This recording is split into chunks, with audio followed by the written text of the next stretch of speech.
Hamjambo ninyi nyote mnaonitazama, ndugu, marafiki na wale wote ambao mnatazama huu mwendelezo ambao nimetamani sana watu wengi wakaweze kujua na watu wengi wakaweze kusikiliza, kwa maana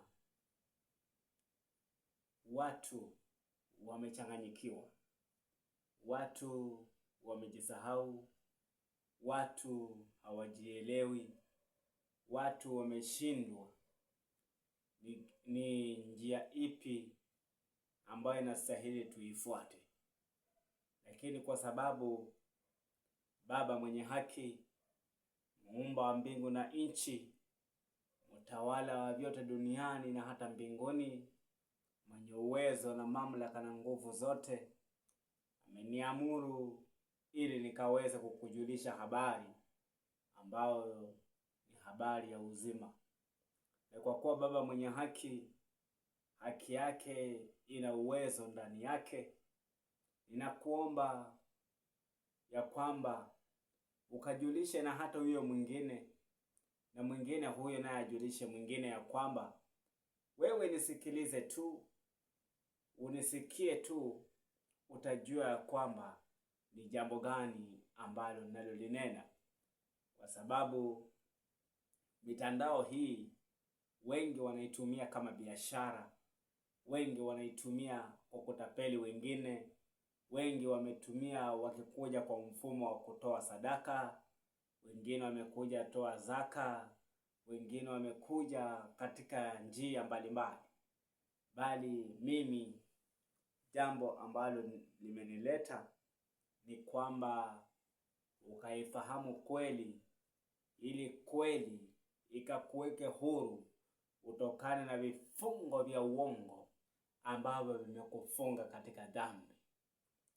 Na kwa kuwa huu ni mwendelezo, na katika maandiko haya wengi wamekuja katika ufasiri mwingi, wamefasiri ya kwao kulingana na mapato ambao wanastahili wayapate. Kwa sababu kuna mwingine anakuja anatoa kifungo katika maandiko kwa ajili ya kuweza kushibisha tumbo lake. Lakini mimi, utakaponisikiliza, utajua ya kwamba ni nini ambacho kimenileta. Je, nimekuja nami kwa ajili ya kushibisha tumbo, au nimekuja kwa ajili ya kukushibisha wewe nafsi yako? Na kwa kuwa hii habari njema nimeamuriwa na Baba ili nikaweze kuipasha kwa watu wengine, nao wakajue jinsi ninavyojua. Na jambo ambalo nikukumbushe ni kwamba kwa sababu Baba ameweka mbele vitu viwili ili mwanadamu mwenyewe ukachague. Ameweka umauti na uzima, ukachague wewe mwenyewe. Ameweka mbele yako kuna njia mbili, kuna njia pana na kuna njia nyembamba, uchague mwenyewe. Na ukinifuatilia vizuri, huko mbeleni nitafika mahali kutafsiri njia pana na njia nyembamba. Nitatafsiri kuhusu umauti na uzima na laana na baraka, ili nikakufungue katika vifungo vinavyokufunga jinsi vile nitakavyosema. Na kwa kuwa huu ni mwendelezo wetu wa kuchambua kuhusu Adamu, ambaye ndiye baba yetu, mimi na wewe tumeitanishwa kuwa wana wa Adamu au bin Adam. Sasa kwa kuwa yule aliyetuzaa, na tutajua alituzaaje, ndipo tangia mwanzo mpaka siku hizi za leo tunaitanishwa wanadamu, wana wa Adamu au binadamu, bin Adam. Sasa kwa kuwa ulikuwa ni mwendelezo wa picha hii, ninakushukuru kwa wakati huu mwema ambao umeanza kunisikiliza tangu mwanzo vile nilianza pamoja na wewe na kufika mahali hapa ambapo nimefika, ili tukaweze kuendelea, ili tukaweze kufuatilia maandiko haya yanazungumzia nini. Nikikumbuka kidogo au nikikukumbusha kidogo, katika ile pati ya kwanza tuliangalia kuhusu mfano, sura na pumzi. Katika ya pili tukaangalia kuhusu miti, na katika ya tatu tukaangalia kuhusu matunda. Sasa tukiendelea kuchimba, kwa sababu hauwezi ukachimba kuanzia ndani ukikuja nje, utashindwa namna ya kuuzoa ule mchanga na utakufunika nawe utakufa. Lakini kwa sababu tunaanzia juu tukichimba tukuingia ndani, sasa ili tukaweze kufahamu ni nia gani na ni mbinu gani inastahili sisi, mimi na wewe, kuishinda dhambi, kwa sababu dhambi ndiyo imekuwa kilio cha uzao wa leo. Dhambi imekuwa ndiyo chanzo cha maombolezo duniani. Haya majanga tunayoyaona ni kwa sababu ya dhambi. Hili joto tunalolihisi ni kwa sababu ya dhambi. Hii njaa na kiu tulionayo ni kwa sababu ya dhambi. Hizi dhuluma tunazopitia ndani ni kwa sababu ya dhambi. Hiki kilio ambacho watu wengi wanakilia ni kwa sababu ya dhambi. Sasa je, ikiwa kuna viongozi wengi wa dini duniani wanaokuongoza wewe kwa ajili ya kuishinda dhambi, mbona dhambi hii imekulemea? Ndiyo maana nikasema tuanze kwa kitabu cha Mwanzo ili tukajue hii dhambi iliingiaje na tunaweza epukana aje na hii dhambi. Kwa sababu kabla utatue tatizo, inafaa uangalie hili tatizo lilianzaje na yule ambaye lilianza naye ilikuwaje likamwangusha. Na je, kwako wewe utatumia mbinu gani badala ambayo itafanya wewe ukaweza kuepukana na hii dhambi? Aya, tukiingia katika kitabu cha Mwanzo hicho, Mwanzo hapo, Mwanzo 2:16. Mwanzo 2:16.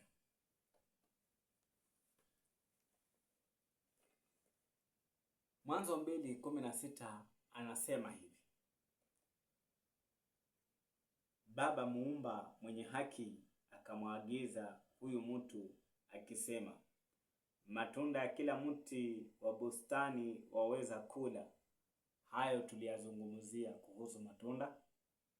Walakini matunda ya mti wa ujuzi wa mema na mabaya usile, kwa maana siku utakapokula matunda ya mti huo utakufa hakika.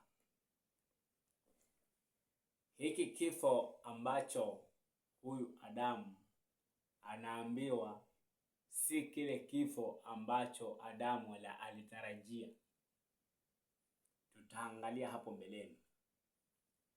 Sasa ninaposoma hiki kifungo hapa kuhusu sheria inayopewa Adamu,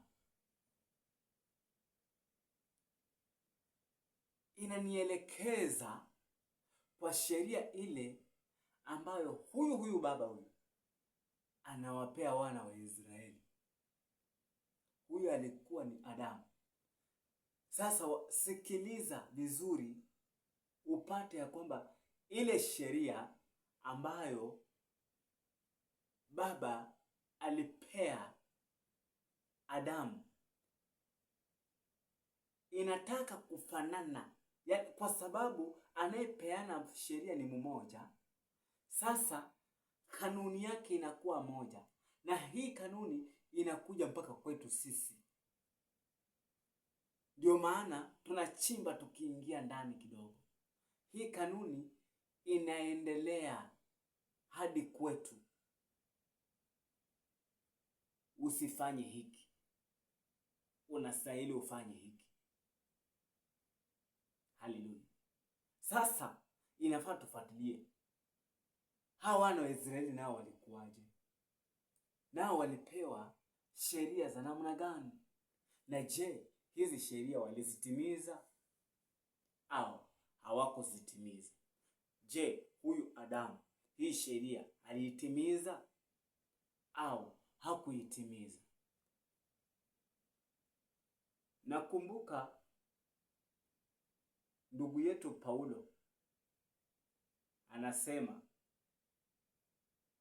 katika kitabu cha Wagalatia, kitabu chake kinachoitwa Wagalatia 3, hakuna yeyote mwenye mwili ambaye atahesabiwa haki katika sheria.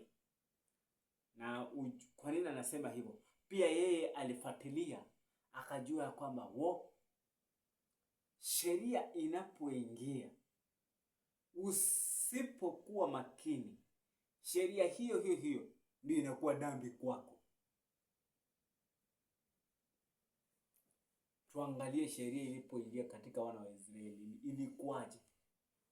Kwa maana dhambi haiwezi kapata nguvu ndani yako pasipo sheria.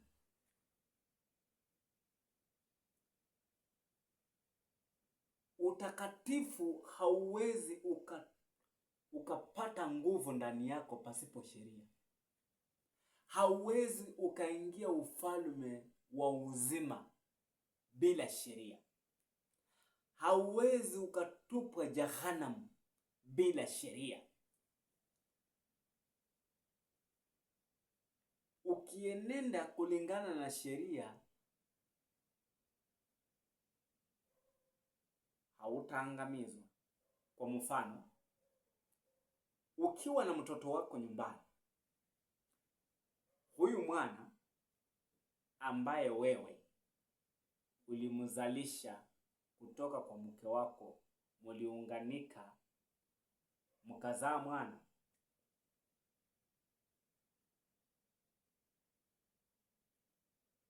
huyo mwana huyo utamweleza ya kwamba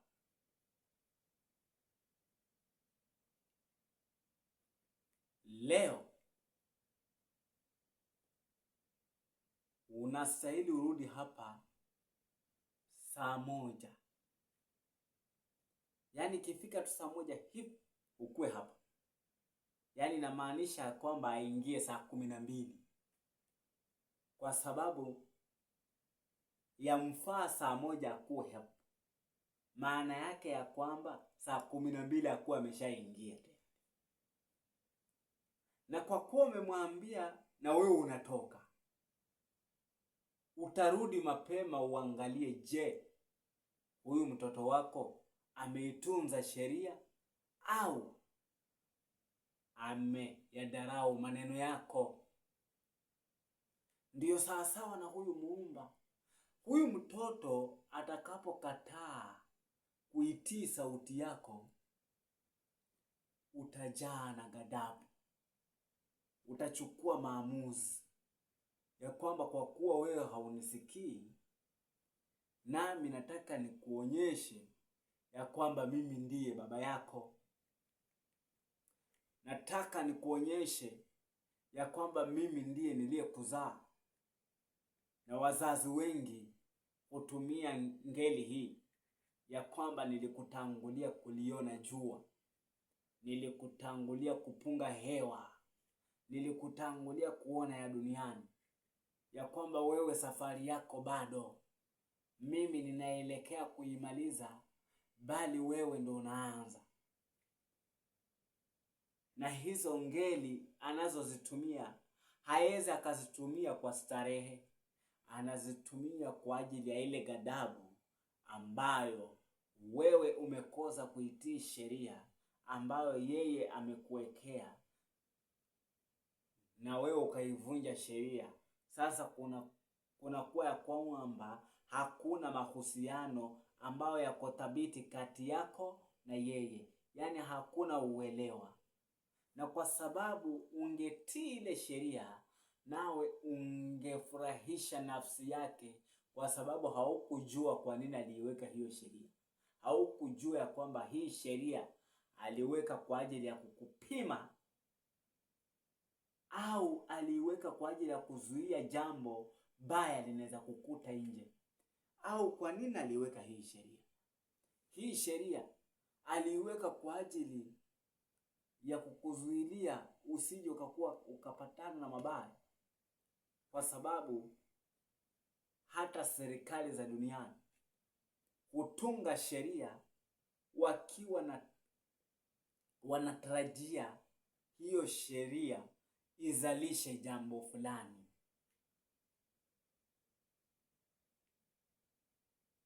Haleluya.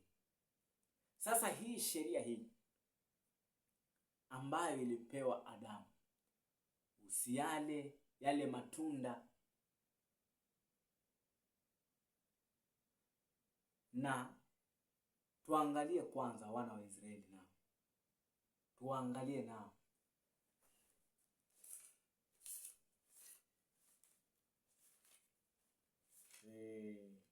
Kutoka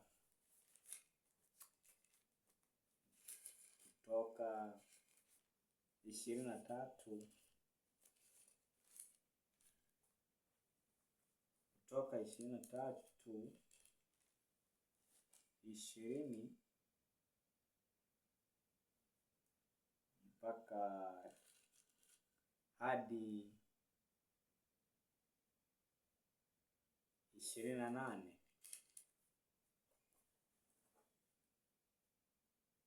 Kitabu ni cha Kutoka 20:28. Sasa nataka tuone ya kwamba huyu aliyetuumba, je, tunastahili tuifuate namna fulani ambayo haifai imukasirishe? Inafaa tufanye kumpendeza yeye. Kwa mfano, ukiwa na mtoto nyumbani, huyu mtoto anajua ya kwamba hakuna kuni, hakuna maji, hakuna unga, na huyu mtoto anajishughulisha yeye mwenyewe. Anajua ya kwamba haya maji yatatusaidia mimi na wazazi wangu. Nikiendea kuni au nikitafuta kuni, hizi kuni zitatusaidia mimi na wazazi wangu, kwa sababu kitapika chakula ambacho tutakila mimi na wazazi. Haya, jambo lingine ya kwamba nitakapoendea unga, hautasaidia tu mimi au hautasaidia tu wazazi, bali utatusaidia wote. Sasa wewe kama mzazi, utakapoona huyu mtoto anajituma kwa ajili ya mambo ambayo yanasaidia, utampenda. Utampenda kwa sababu hata kabla wewe utoe sheria, na hautamwekea sheria, mtoto yule ambaye anaekewanga sheria ni mtoto ambaye anaanza kuwa na nia ya utukutu ndani yake. Hata huyu Adamu kwa sababu baba anayaona ya mbeleni. Huyu Adamu, baba alipomtazama akaona nia, akamwambia hapana, hii nia yako usiitende, usikule yale matunda. Ndipo amkataze. Kuna uwezekano alikuwa na tamanio la kuyala yale matunda. Ndo maana sasa baba akaweka sheria. Huko nyuma sheria haikuwa. Kwa sababu gani? Hakukuwa na tamanio hilo, lakini alipoiona akatamani, baba akaweka sheria. Kwa mfano, ukiwa na mtoto na huyu mtoto kunakuwa na hizi ibada za kishetani za usiku, yani sherehe za kipepo, wenyewe wakicheza unadhani ya kwamba ni mapepo yametumbukizwa ndani ya moto, wanarukaruka tu kama vyura, wakicheza wanashituka tu. Angalia hata TikTok, utaona jinsi vile wanacheza. Wako huko wamejaa, wengi wameshona huko kwa mambo ya muziki. Ukiona kwamba huyu mtoto atakapounganika na watu ambao wanaenenda muziki, huyu mtoto atakuja kuwa mbaya. Na hata kuwa mbaya tu, atakuwa gaidi kupitia huko. Na kupitia huko anaweza kuwa mlevi. Kupitia hiyo ibada ya kishetani anaweza kuwa ni mvuta bangi.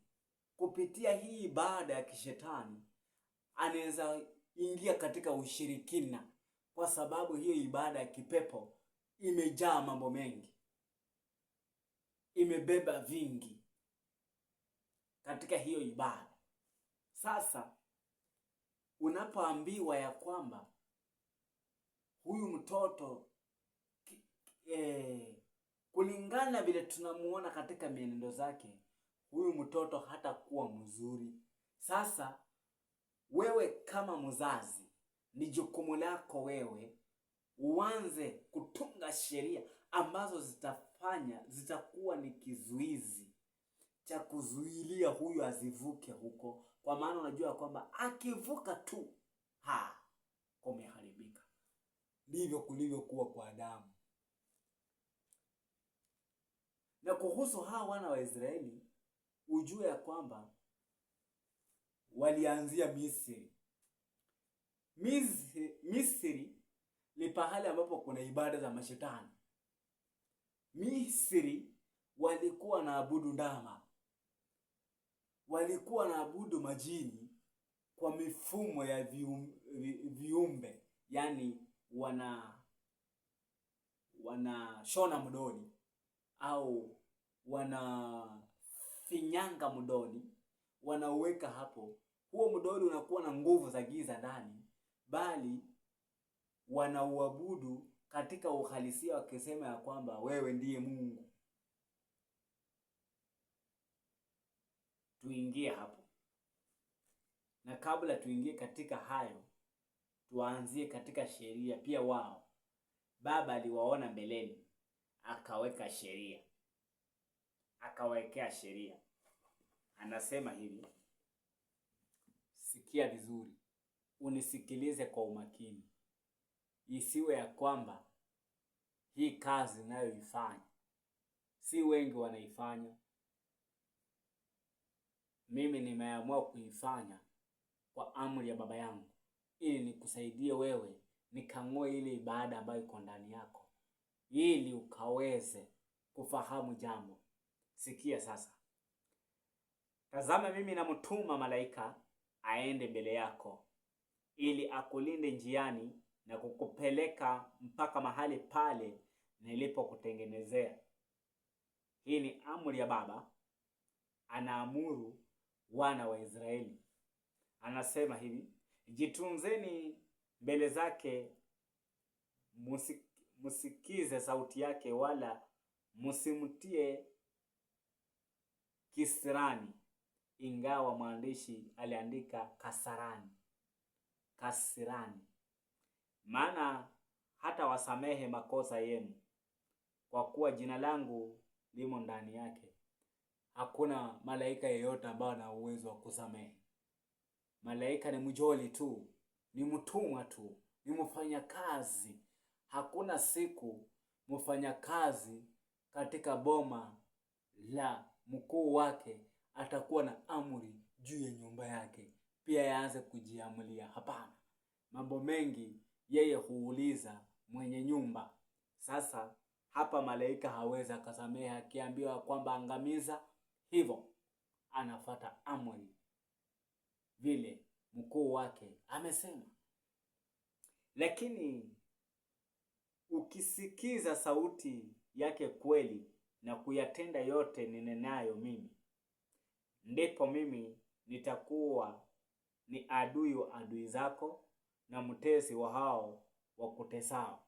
Yaani baba anasema hivi, anaamuru wana wa Israeli, huyo malaika ambaye ninamtuma mbele yenu, si nyuma, anatangulia mbele, msimtie kisirani, kwa maana hata wasamehe. Kwa nini nawaambia hivyo? Kumaanisha walikuanga na kisirani, na hii kisirani ilikuwa huko kuanzia. Tuangalie kuhusu hii kisirani ambao baba alikuwa anazungumzia. Kwa nini anawaambia msimtie kisirani? Yaani anasema maana hata wasamehe. Yeye wao walikuwa wanamtia kisirani, yani wanamudi katika kueleza kuzuri.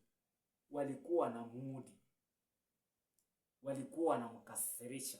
Walikuwa wanamkasirisha kivipi? Mbona narudia sasa, huyu ambaye ninaweka mbele yenu, juu akiwatoa Misri yeye ndiye alikuwa anawatangulia, baba mwenyewe. Sasa kwa kuwa baba alikuwa anawatangulia, huyu baba mwenye haki alikuwa anawatangulia mbele, wao wakajaribu kumuudhi, akavumilia. Sasa hapa anawaamuru ya kwamba ninyi, si mimi sasa ambaye ninakuja na mtuma malaika mbele yenu, na msimtie kisirani ambao mlikuwa mnanitia huko nyuma, kwa maana yeye hana msamaha. Tuko pamoja. Tuangalie kwanza hii kisirani. Walikuwa natiaje baba kisirani hao watoto wa Israeli hao?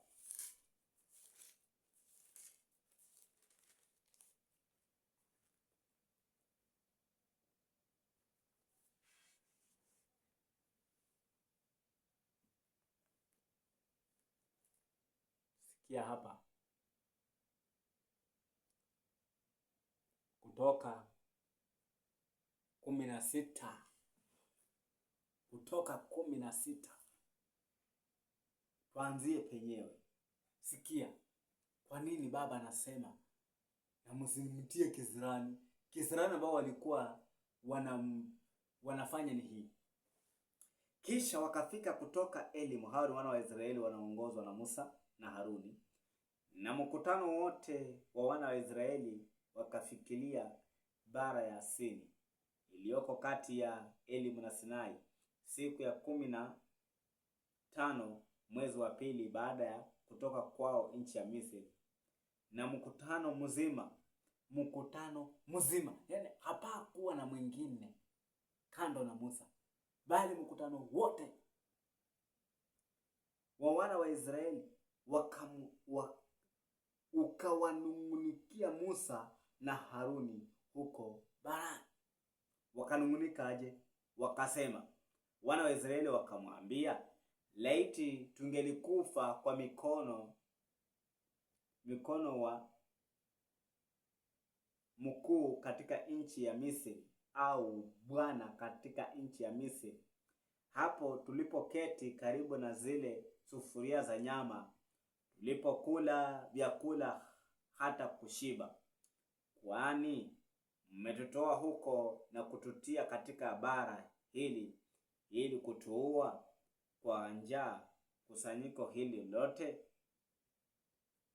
Unaona sasa, walisahau ya kwamba kwa nguvu za Baba walipita katika bahari Shamu. Wakasahau ya kwamba kwa nguvu za Baba, kwa upande wao hapakufa mzaliwa wa kwanza, bali kwa Misri wakakufa. Wakasahau ya kwamba kwa nguvu za Baba kwao nzige hawakuingia.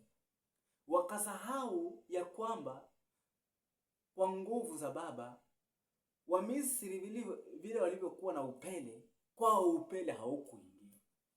Wakasahau ya kwamba kwao, kwa hao wa Misri, vile vyura vilikuwa vingi kwa wana wa Israeli wakiwa huko Misri, katika sehemu walipokuwa wanakaa, vyura havikukuwa wala nzige hazikuingia.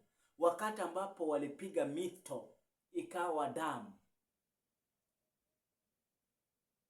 kwao kulikuwa salama, bali kwa Misri ndo kulikuwa na shida. Hayo yote hawayaoni. Na ndivyo ilivyo mpaka leo. Hivyo huo mwendelezo upo mpaka leo. Utauona huko aje. Na hata kuna uwezekano uko na wewe pia. Wewe ni miongoni mwa hao ambao wananungunika, wanasahau. Yaani jana ulikula, leo kilala unanungunika, ukasahau ya kwamba jana ulikula. Leo uko na pesa, kesho hauna, unanungunika, ukasahau ya kwamba leo ulikuwa nazo. Yaani wanakuwa ni watu ambao wanatarajia mema kila wakati. Na hili jambo ndo limezaa tatizo sasa. Matatizo yote yako hapa. Na mianguko yote ni hapa. Ila watu hawataki kujua kanuni ya muumba wao ni gani. Haleluya. Sasa hawa watu wakanungunika.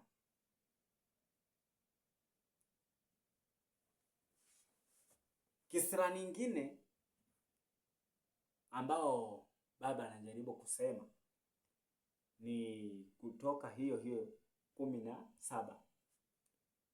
Nianzie 1. Anasema hivi: mkutano wote wa wana wa Israeli ukasafiri kutoka bara ya Sini kwa safari zao, kama Baba mwenye haki alivyowaagiza. Wakatua Refidimu, napo hapakuwa na maji watu wanywe. Hapa walinungunika, wakapewa.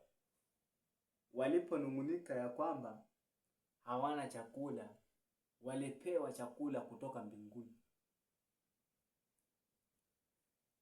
Wakasahau ya kwamba walikula chakula jana. Wakafika mbele kidogo, wakakosa maji. Sikia sasa. Yaani ndi vile nimesema, jana ulikula, leo ukakosa, ukaanza kunungunika. Angelijua angeniumba hapa duniani.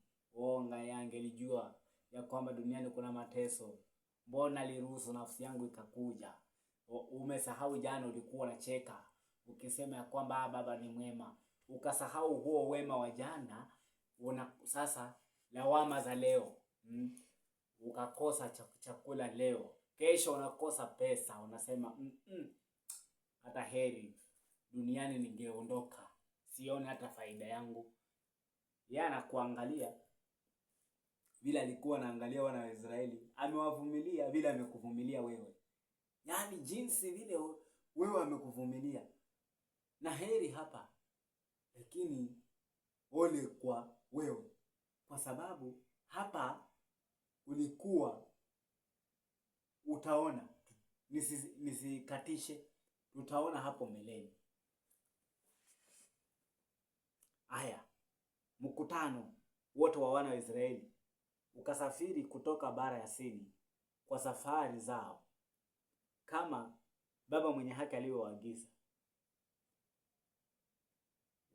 Wakatua Refidimu, napo hapakuwa na maji watu wanywe. Kwa hiyo hao watu wakateta na Musa, wakasema tupe maji tunywe. Musa akawaambia, kwani kuteta na mimi? Mbona mnamjaribu baba mwenye haki? Ndio maana pale alisema msimtie kisirani, kwa sababu anajua hii kisirani ilikuweko huko nyuma. Wanamtia kisirani. Yaani walikuwa wanamkasirisha, anawavumilia. Haya. Hadi Musa anakasirika, anasema, mbona mnanijaribu? Mbona mnamjaribu baba mwenye haki? Wamesahau haki zake. Wanaangalia hii matokeo ya saa huo wakati. Watu wakawa na kiu huko, nao wakanungunikia Musa, wakasema, mbona umetupandisha kutoka Misri kututua sisi na watoto wetu na wanyama wetu? Yaani kutuua sisi na watoto wetu na wanyama wetu. Hadi Musa akamlilia baba mwenye haki. Ukisoma unaendeleza, unasikia majibu. Mimi naangalia, siangalii majibu. Ninaangalia ni kisirani ipi ambayo anawaonya wana wa Israeli ya kwamba huyu sasa ambaye naye wapa msimtie kisirani. Wewe hana msamaha kwa sababu ana jina langu, yani ana amri yangu ndani yake. Jinsi vile nimemwamuru ndivyo atakavyofanya. Hana msamaha. Na mkimsikiliza ndipo nitakuwa adui wa adui zenu na mtezi wa watezi wenu. Lakini msipomsikiliza, yeye hana msamaha, atawaangamiza. Haleluya.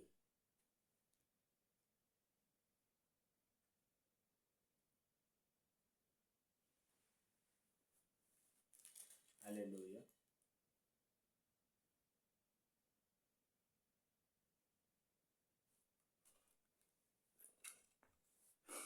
Kiendelea na tumeangalia kisirani hapo kidogo. Nikiendelea kwa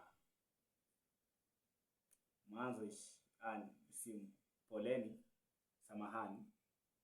Ni Kutoka 23 ambapo nimerudi na nimefika, nilikuwa nimesoma 20, 21, 22, sasa nasoma 23. Anasema hivi: kwa kuwa malaika wangu atatangulia mbele yako na atakufikisha, yani atakufikisha kwenye Mwamori, kundi la kwanza, Muhiti, kundi la pili, Mperezi, kundi la tatu, Mkanani, kundi la 4, Muhivi, kundi la 5, na Myebusi, kundi la 6. Nami nitawakatalia mbali. Kwa nini anawakatalia mbali? Sasa hapa anaeleza kwa nini. Nami nitawakatalia mbali. Kwa sababu gani? Yaani wewe katikati ya mataifa. Mtaifa ni ule mtu ambaye hajielewi, hajifahamu, hajijui. Nikisema hivyo na pia wewe hauelewi, haunielewi, utanielewa baadaye. Tunaenda polepole, ndipo tunachimba tukiingia, ili tukaweze kujua namna ya kuepukana na hii dhambi ambayo imekita mizizi ndani ya mtu. Akasema hivi, usisujudie miungu yao. Jambo ambalo linafanya hawa makundi matano, Mhiri, Peresi, Myebuzi, Mkanani, Mhiti, wakataliwe mbali, walikuwa na miungu yao.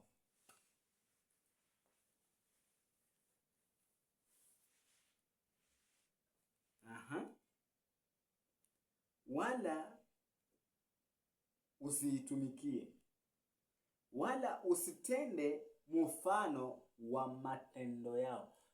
Sasa sheria, kwa sababu hawa, kumbuka ya kwamba walikuwa Misri, na Misri, hawa Wahivi na Wahiti na Wayebuzi na Mkanani ni mfano wa pahali ambapo wametoka. Kwa sababu wana wa Israeli wakati ambao walikuwa kwa Farao, walikuwa wanaabudu sawa sawa na ibada ya Farao, jinsi vile Farao alikuwa anaabudu. Yaani walikuwa wanaenenda kulingana vile Farao anataka. Sasa hao wana wa Israeli, nimeleta hiyo picha ukaivute, ukaione jinsi vile Baba anavyotenda kazi yake. Si kwamba tumetoka nje ya mada, hapana. Ukifuatilia vizuri, akawaambia hivi, sasa hii ni sheria. Huyu malaika kazi yake anakufikisha pale. Anakufikisha kwa Mwamori, Mhiti, Myebuzi, Mkanani, Mhivi na Mkanani ni Mwamori, Mhiti, Mperezi, Mkanani, Mhivi na Myebuzi. Aina 6 za miti ambazo wana wa Israeli wanaambiwa sasa matunda. Sasa hizi miti nazo zinaelezwa matunda yake ni magani, matunda ya hizi miti. Ingawa Adamu naye aliambiwa tu ya kwamba mti wa mema na mabaya, hayo matunda yake usiyale. Lakini hii miti ambao mti Myebusi, mti Mhivi, mti Mperesi, mti Mkanani, mti Mwamori na mti Mhivi, matunda yake sasa wana wa Israeli wanaambiwa sasa matunda. Ijapokuwa hapakuandikwa Adamu aliambiwa matunda yao ni magani, walimwambia tu ni mema na mabaya. Unasadhani umekula mema, kumbe ndio umekula mabaya kabisa.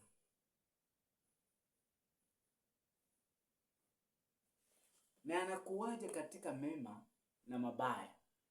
Mbona mti mmoja umebeba aina 2 ya matunda? Wewe ushaiona wapi? Ushaiona kwamba mchungwa, mti ambao matunda yake ni machungwa, ambao mti mwenyewe unaitanishwa pia na matunda yake, ushaona kwamba sehemu moja yamemea ndimu na sehemu nyingine ni matunda. Ushaiona ya kwamba mwembe huku ni mwembe katika shina moja, huku ni mwembe na tena huku umemea mapera? Ushaiona? Hapana. Mbona ukue ni mwema na tena ni mbaya? Tutafika hapo sasa baadaye. Wacha tumalizie hivi. Aya, anasema hivi sasa, matunda ya hii miti aina ambao ni aina 6 ya miti. Ninaleta hii picha ili ukashikanishe na ya Adamu. Narudia tena, usisujudie miungu yao wala kuitumikia, wala usitende mfano wa matendo yao, bali utaiangamiza kabisa, na nguzo zao utazivunja vipande vipande.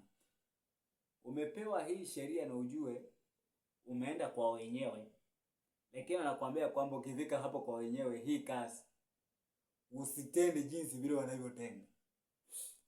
Matendo yao usiyaige, usifanye ibada ya kwao, lakini utakapofika pale, wewe sasa anza vita na wao. Huyo ndiye baba sasa. Ndio maana anaitwa baba wa majeshi. Jeshi lake ni nani? Ni wale wanaojua kweli. Haleluya. Anasema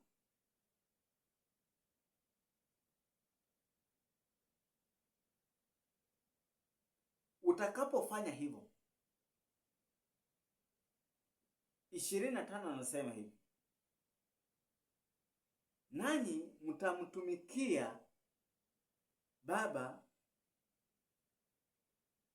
muumba wenu, naye atakibarikia chakula chako na maji yako, nami nitakuondolea ugonjwa kati yako.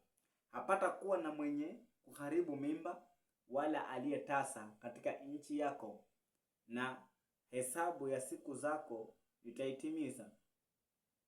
Nitatuma utisho wangu utangulie mbele yako, nami nitawafadhaisha watu wote utakao wafikiria, nami nitawafanya hao adui zako wote wakuonyeshe maungo yao. Yaani utakaposhika zile amri, utakapofika ndani ya wale, ufanikiwe, uwashinde, ufanikishe usienende jinsi vile wanavyoenenda, ufanikishe usienende katika ibada zao, ufanikishe usienende kulingana na mfano wa matendo yao, naye ndipo atakufanyia haya. Haleluya. Tukiongeza tena 34, hiyo kutoka 34 mstari wa 10.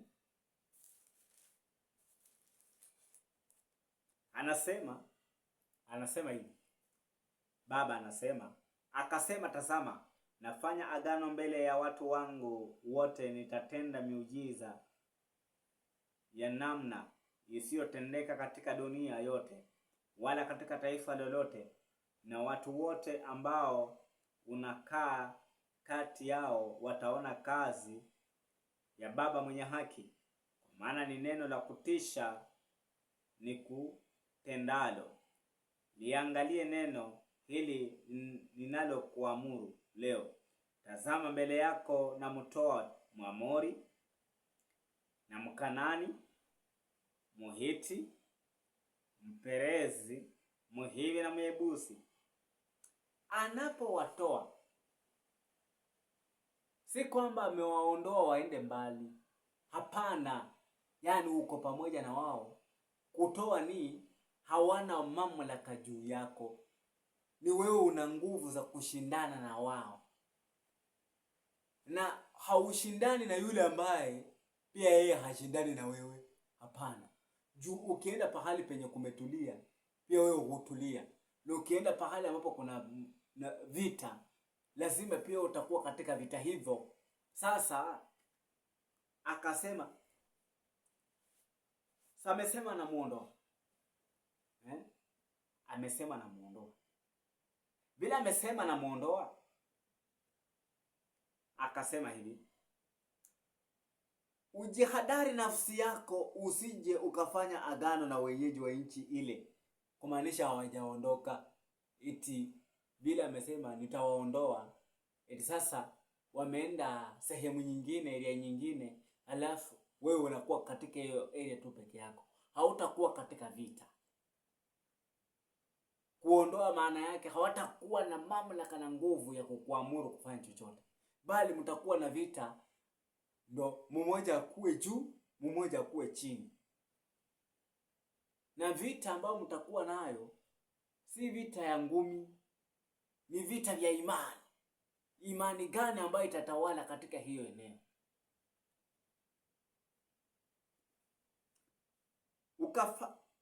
Ujihadari nafsi yako usije ukafanya agano na wenyeji wa nchi ile unayoiendea, lisiwe mtego katikati yako, bali utabomoa madhabahu zao.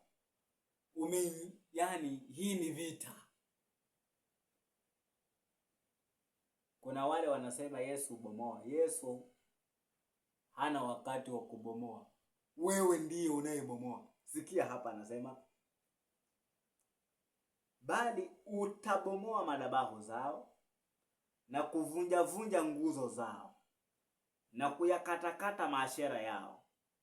Maana hautamwabudu Mungu mwingine, kwa kuwa Baba mwenye haki ambaye jina lake ni mwenye wivu ni muumba mwenye wivu. Usije ukafanya agano na wenyeji wa nchi. Anarudia tena.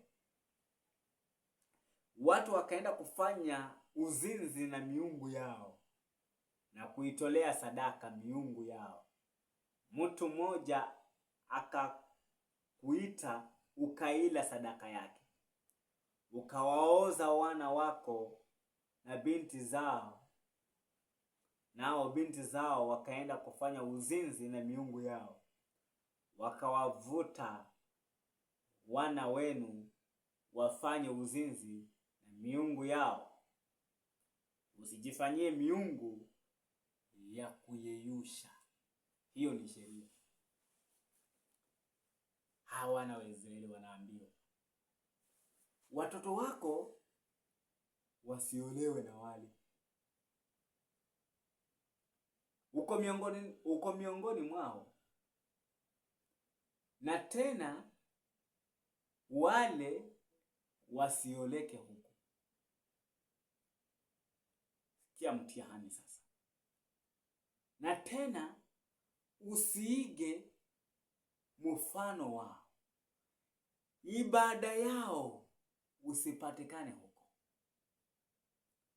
Usienende na wao katika ibada moja. Usifanye kulingana na mfano wa matendo yao, miungu yao au mapepo yao au majini yao au mizimu zao. Usivisujudie. Lakini kumbuka miongoni mwao, ila usifuatishe namna zao. Adamu amewekwa bustanini, pahali ambapo kuna mti wa mema na mabaya, ila asiyale matunda yake. Wana wa Israeli wamewekwa kwa Mwamori, Mhivi, Mhiti, Mperesi, Mkanani na Mhivi, ila wale wanaabudu miungu. Wewe mwana wa Israeli usiabudu. Matendo yao na hata majina ya miungu yao yasisikizwe yakitajwa katika kinywa chako. Mtihani. Mtihani sasa. Mtihani uko hapo. Majina yasitajwe. Haleluya. Vile walivyoambiwa walitunza kweli. Wewe kwa mfano, wewe ulivyoambiwa ya kwamba usherati ni dhambi, ulitunza kweli? Ulivyoambiwa ya kwamba ulevi ni dhambi, ulitunza kweli? Ulivyoambiwa ya kwamba uongo ni dhambi, ulitunza usidanganye? Ulivyoambiwa ya kwamba faraka ni dhambi, ulitunza? Ulivyoambiwa ya kwamba kuenenda kulingana na mataifa ni dhambi, ulitunza pia wewe? Kwa maana ukitaka kujua nguvu ya dhambi, jua chanzo cha dhambi.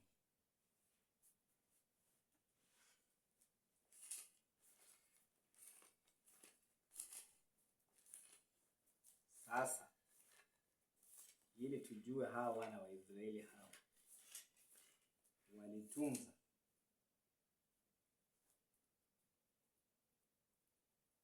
Wameambiwa wasisujudu, wameambiwa wasiige mfano. Vile Adamu aliposhindwa kuitunza ile amri na sheria, wana wa Israeli vivyo hivyo walishindwa kuitunza amri na sheria. Sikiliza, wewe pia ulishindwa kuitunza amri na sheria, ndio maana umelemewa na dhambi. Haleluya. Tuko pamoja? Wana wa Israeli walipoambiwa kwamba msifatishe namna zao, Zaburi 106 mstari wa 35, sikia. Wanasema bali walijichanganya na mataifa. Yaani walimaliza wakajichanganya kwa sababu walikuwa ndani ya mataifa. Sasa wakachangamana. Wakajifunza matendo yao ambao wamekatazwa ya kwamba msitende jinsi vile wanavyotenda, bali walijifunza matendo yao. Wakazitumikia sanamu zao na wameambiwa kwamba msijifanyizie miungu ya kuyeyusha, yani sanamu. Sanamu ni kiumbe ambacho kinachoundwa kwa mikono ya mwanadamu, bali kina nguvu za kishetani ndani yake. Yaani wewe unaona ni mdoli, ila huo mdoli unazungumuza na wewe ndiye ambao umeuunda. Lakini wewe katika macho ya damu na nyama ni mdoli, ila katika ulimwengu wa roho ni jini anayezungumza, au ni pepo, au ni mzimu. Haleluya. Haya, tunaendelea. Nazo zikawa mtego kwao. Nakumbuka pale wamesema ujihadari. Hapa amesema vizuri. Hapa amesema vizuri ya kwamba ujihadari nafsi yako usije ukafanya agano na wenyeji wa nchi ile unayoiendea, lisiwe mtego katikati yako. Sasa Zaburi naye anasema hivi, wakazitumikia sanamu zao, yani tayari walifanya maagano, nazo zikawa mtego kwao. Naam, walitoa wana wao na binti zao kuwa dhabihu kwa mashetani. Yani ile miungu ni mashetani tayari.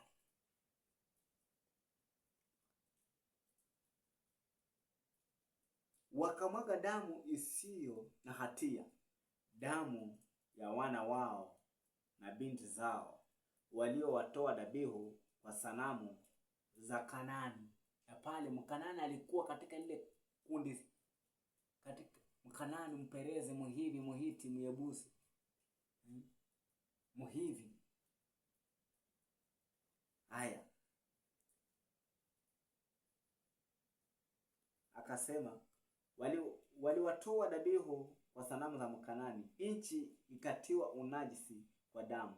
Ndivyo walivyotiwa uchafu kwa kazi zao, wakafanya uasherati kwa matendo yao. Na pale wamesema ya kwamba musije mkazini, musizini na miungu yao, bali walikuja wakakaidi wakazini.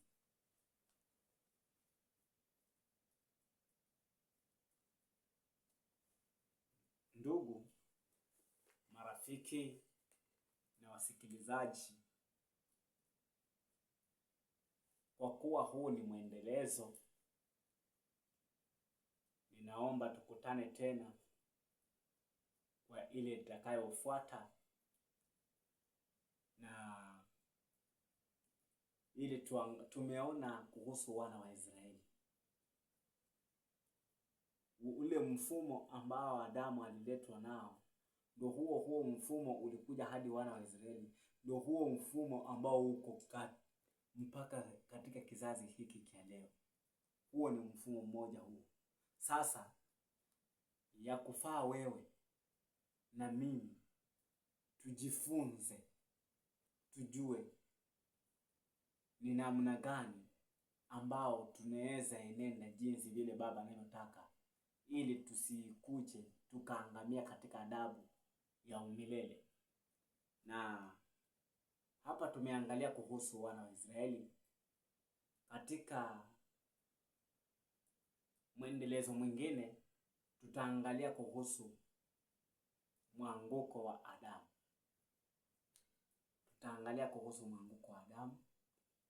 Huyu Adamu naye ilikuwaje? Hawa tumepata wana wa Israeli, mambo yote waliokatazwa ndio walioyatenda.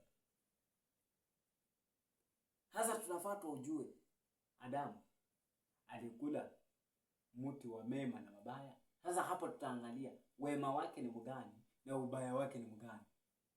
Yaani mti mmoja uko na matunda aina mbili, mema tena ni mabaya.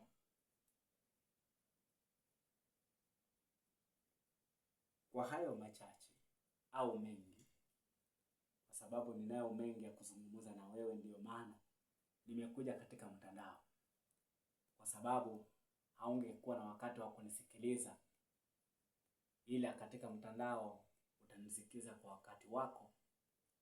Nami ninakushukuru kwa wakati huu ambao umeacha yote kwa ajili ya kuweza kunifuatilia. Na katika episode inayofuata nitazungumzia kuhusu sasa Adamu. Tumeangalia wana wa Israeli, nitazungumzia Adamu, ndipo nitaendeleza wewe. Mbona huo mfumo pia wewe ungali uko ndani? Kwa sababu nimeuguzia kidogo tu, ndipo tunaendelea kuchimba polepole tukiingia ndani. Asanteni sana, kwa sababu neno huwa tamu na huwa ni nzuri.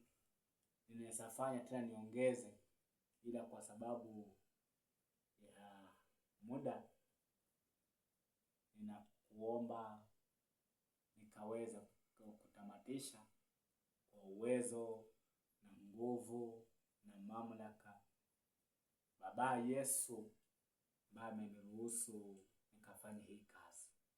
Asanteni, tukutane tena kwa ile itakayofuata. Asante sana.